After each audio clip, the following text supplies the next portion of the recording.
I've talked. That story is crazy. I was telling a friend of mine about it. The story of you were in Alberta and you shot an elk and these wolves circled the elk. Yeah. How many wolves were there? Well, at first there was just the one. The one came in, and the one came in on us, and that's one I do want to say off the beginning. One thing that I always do as a hunter is I always buy a predator tag if it's available. If I know that I can get that I can buy a tag for coyotes or wolves, I always have one in my pocket, because you do see, they're out there, and they're out there way more now.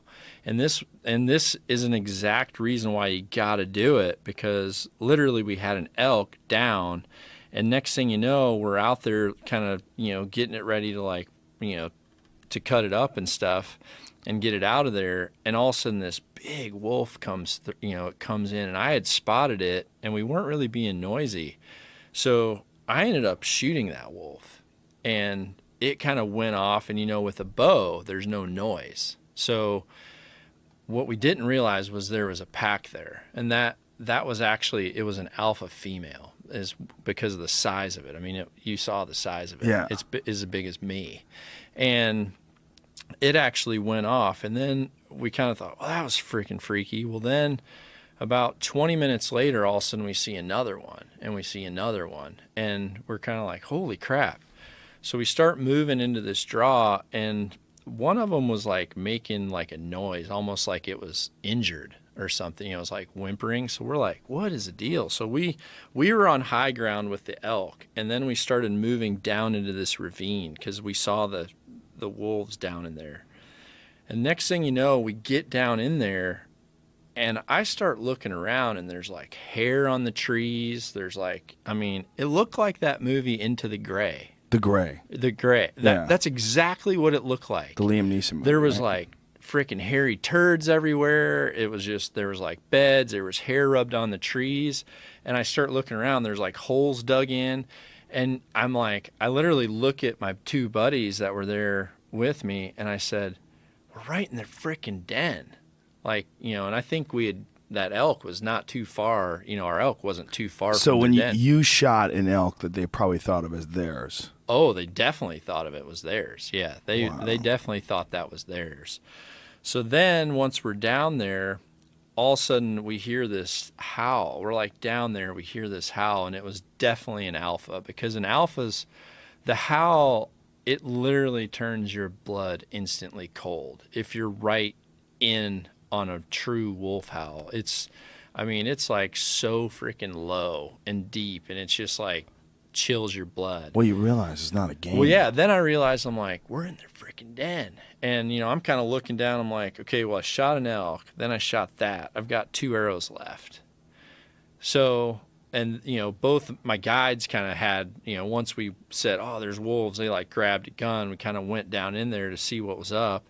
Well, now this happens. And next thing, after that alpha sounded off, it was like, and I think it was 12 sounded off all the way around us. We're literally down. Anyone who's been in Alberta, that the farmland is level, and then it falls into the river system. So we're literally, they have the high ground. There's a dozen wolves, and we're in the middle, and we're like, what the crap? So I'm like, get your back to a tree. So we kind of all spin around, and we're sitting there.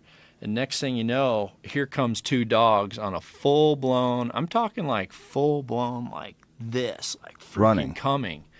And it turned into chaos. There was like bullets flying. There's freaking arrows skipping off junk. And we ended up shooting both of those wolves dead. And there's a few gunfires going off. Well, I'm down to like 1 arrow left. And I told the guy, I said, how many bullets you got? And he goes, well, I just grabbed the gun, couple bullets. Like, I didn't know this was all going down. So we're kind of like, we need to get out of here. So we started backing up, and next thing you know, the alpha sounded off again, and they all reported. This time there's only 2 or 2 less. So next thing I know, I'm like, we're trying to back out. So when you say that, wait a minute, hold on a second. You say they reported, they know that 2 were dead. Yes. So all of them are howling. I'm certain that the first howl was the alpha male pretty much saying, is everyone in position? Because then they're all like, yes, yes, all the way around. Then all of a sudden the two come. All hell breaks loose.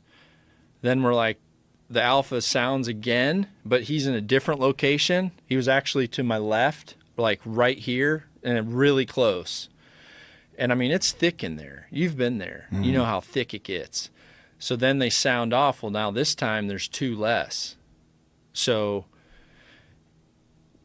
I'm kind of looking because I know this wolf that sounded was, and I know it's the alpha. So I like grab my bow and I start kind of creeping over there. And as soon as I get to where I can see, he's like freaking standing right there. And how far away? 30 yards.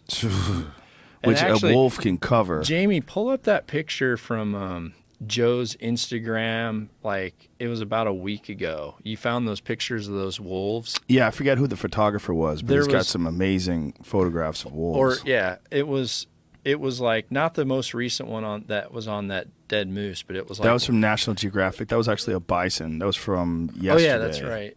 Yesterday or the day before. Look at that. Okay, so that right there, that is exactly the face that I saw. But he was head on. He wasn't broadside. But that face where he was literally looking at me like that.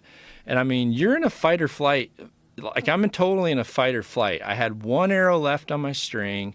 I freaking grabbed my bow. I kind of looked at him. I knew at that moment it was like he was coming. Yeah, it's like freaking. And the one thing people underestimate about hunters is our respect for animals. If you love them, why did you kill it? I totally respect them. I love them, but I can tell you that other picture right there, when you have that looking at you in the face, I mean, I knew it was like freaking do or die. And I literally looked at that thing and I said out loud, I said, I'm going to shoot you in the effing face. Because I like how you don't swear. Yeah, sorry. It's cute. And my boy might listen.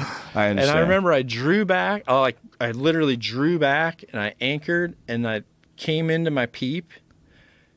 And which means, for people who don't know, there's like a little circle that you look at through the string where you line it up with the sight. So I was literally lining up the shot. Lining up the shot, and as soon as I kind of brought my shot down to where that wolf was, there was nothing there. He bolted. No, I think he just like ninja'd.